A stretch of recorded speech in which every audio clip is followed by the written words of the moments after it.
লক্ষদ্বীপত পৰ্যটনৰ বাবে ভাৰতৰ প্ৰধানমন্ত্ৰী নৰেন্দ্ৰ মোদী ডাঙৰীয়াই যি এক পোষ্ট কৰে, এই পোষ্টক লৈ ভাৰত আৰু মালদ্বীপৰ মাজত এক বাকযুদ্ধৰ সূচনা হয়।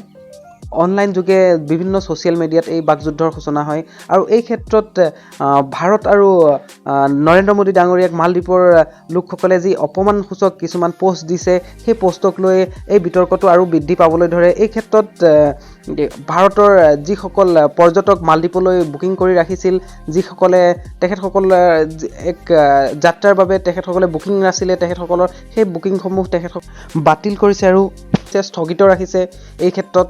তো এই ক্ষেত্ৰত যি মালদ্বীপ চৰকাৰে আৰু নৰেন্দ্ৰ মোদী ডাঙৰীয়াৰ ক্ষমা খুজিছে এই ক্ষেত্ৰত যে, আৰু এই ক্ষেত্ৰত তেখেতসকলৰ তিনিজনকৈ যি মন্ত্ৰী আছে, মন্ত্ৰীক তেখেতসকলে নিলম্বিত কৰিছে। আৰু অন্যহাতে মালদ্বীপৰ প্ৰধানমন্ত্ৰীৰ চীনৰ যাত্ৰাই এই পৰিস্থিতিৰ এক অন্য ৰূপ প্ৰদৰ্শন কৰে। তো এই ভৱিষ্যতে এই পৰিস্থিতি বা এই সম্পৰ্ক কি ৰূপ ল'ব বা কেনেধৰণৰ হ'ব, এই এক প্ৰশ্নবোধক চিন হৈ ৰ'ল।